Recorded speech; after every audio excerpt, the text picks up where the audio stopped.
Magandang araw mga kapatid. Tayo po ay nasa pamanahon na inaalaala mga tagubilin at mga ginawa ng ating Panginoong Hesus para sa atin. Ito po ay isang araw na tinalaga upang sadyang balikan kung ano ang mga pagpapakasakit, pagsasakripisyo ng ating Panginoon.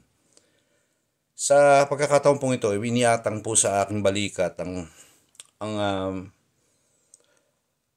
ibahagi sa inyo ang 2 sa 7 wika ng ating Panginoon.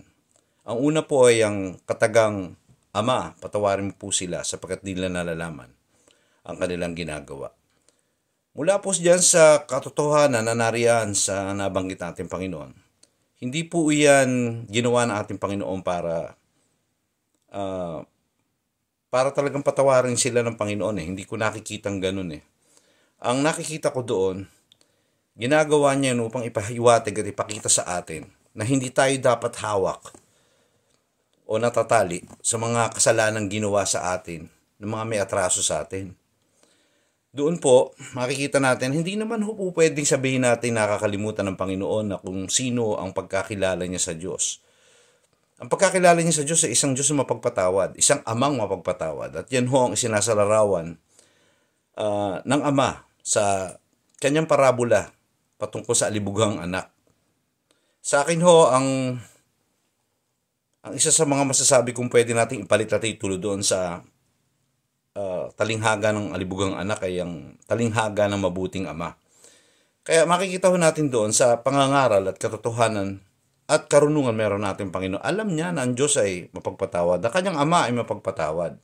Pero ba't niya sinasabi ito? Iniiwan niya itong habilin at aral sa atin na sino man at ano man ang ginawa laban sa atin. Kailangan di tayo nakatali doon.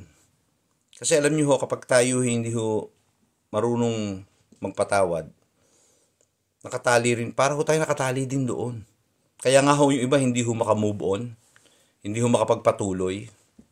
Hindi na nila, parang dalandala na sila sa buhay. Sa kadahilanan hong nakatali sila doon sa kasalanang ginawa sa kanila. Si Jesus ay may sinabi sa Mateo 18:18.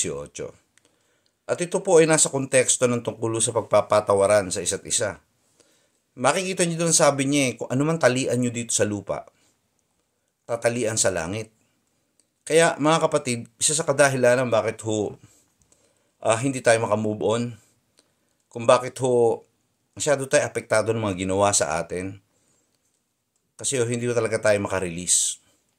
Doon ang pinapakita ni Jesus ay hindi lamang parang inilalapit niya yung kasalanan ng mga nagkasala sa kanya. Hindi. Isang pagpapahayag yun na kung siya ang tatanungin, wala sa kanya yun. Mga kapatid, si Jesus mismo ay pinapakita doon na ginagawa niya yung kanyang itinuro. Tinuro niya sa kanyang mga alagad ang ibigin ng kaaway. Hindi ba isang kaparaanan to na ibigin ng kaaway? Yung bang hindi ka maapektuhan o matali doon sa anumang bagay na ginawa niya laban sa iyo. Doon nga ako sa mga ipinangaral niya sa Mateo 5. Bukod doon sa ibigin mo ang iyong kaaway, makikita niyo doon ng ilang katunayan o masasabi natin katotohanan na ginagawa ng mga taong umiibig sa kaaway. Hindi niya sila ginagantian, di ba? Sabi ni Jesus, huwag kang gaganti. Hindi po ba? Iyan ang isa. Imbes na kapag ginawang ka ng masama, ipalit mo yung mabuti. Yung pong pinapakita niya, yung pinapractice lamang ho niya, yung kung ano yung kanyang ipinagbilin. Ama, patawarin mo po sila sapagkat nila nalalaman ng kanilang ginagawa. Sino ba yung mga tao? Sino ba yung sila? Tinutukoy doon. Alam nyo, maaaring ma-relate ko to sa ating mga taong nagka-atraso sa atin. Yung mga sila, yung mga eskribat para si Oho, yan ang mga ilan sa sila. Ito po yung mga tao na masasabi natin plastic. Masyado silang religious ang kanilang front, ang kanilang panlabas na anyo. Pero sila yung mga plastic. Hindi ho sila mga totoong tao. Marahil may mga taong ganyang gumawa ng kaplastikan sa atin. Sabi hindi nila nalalaman ang kanilang ginagawa. Okay. Pangalawa, sino pa? Yung mga taong pinagkanulo siya. Kaibigan siya sa una, pero bandang huli, binitawan din siya. Kasama pa sila sa sumisigaw na ipako siya sa krus. Opo. Mga kapatid, kung may mga taong ganyan na nakadaop palad tayo, ginawan tayo ng atraso, palayain nyo na sila. Sa ganung paraan, pinalalaya nyo rin ang inyong sarili. Yun hong pangalawang wika na ipinagkatiwala sa akin, ay yun hong kataga na sinabi ng Panginoon na ngayon din, isasama kita sa paraiso. Ito po yung sinabi niya sa isang magnanakaw na nasa tabi niya nung napako si Jesus sa krus. Dalawa sila pero sangayon sa isang apocryphal book, ang pangalan nila daw ay si Hestas at si Dimas. Pero sa atin ng Biblia wala hindi sila pinangalanan. Ito hong dalawang ito, may pagkakaiba. Yung isa ay talagang tinutuya niya pa si Jesus. Kung talagang Kristo ka, patunayan mo. Pati kami palayain mo rito. Di ba? Pero yung isa hindi. Iba yung attitude ng isa. Yung isa, pinapakita niya, matakot ka sa Diyos. Makikita niyo doon yung kanyang pananaw. Meron siyang takot sa Diyos. Pangalawa ay sinabi niya, wala itong kasalanan, tayo meron.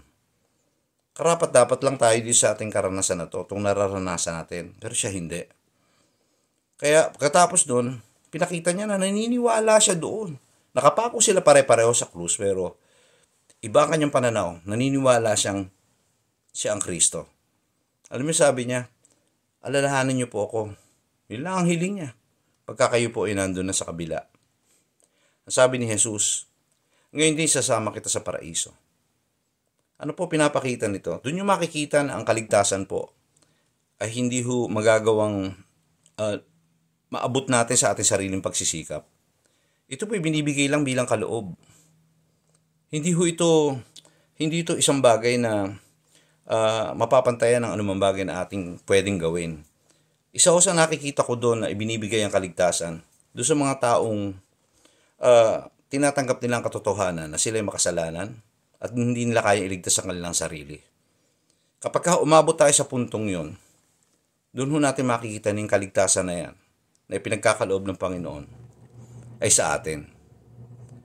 Mga kapatid, sa maikling katotohanan at paglalahad ng mga katuruan ng ating Panginoon na ito, kahit pa paano nagabayan tayo sa pagkaunawa ng mabuting balita ng kaligtasan. Pagpalain po kayong lahat ng Panginoon. God bless you all. Amen.